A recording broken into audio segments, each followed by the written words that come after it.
పాపని దారుణంగా హత్య చేస్తే ఆమె చేతిలో అధికారం పెట్టుకొని న్యాయం కోసం దారులు వెంట వస్తుందా?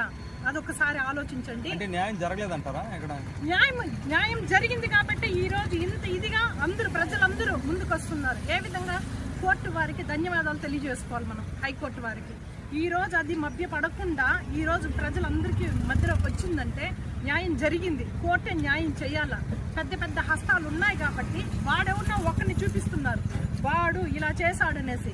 ఒక ఆడ మనిషిని, ఒక డాక్టర్ని, ఆమె అంత చిన్న ఏజ్లో డాక్టర్గా చదువుంటే ఇంక 1.5 ఇయర్కి కంప్లీట్ అయ్యింటుంది.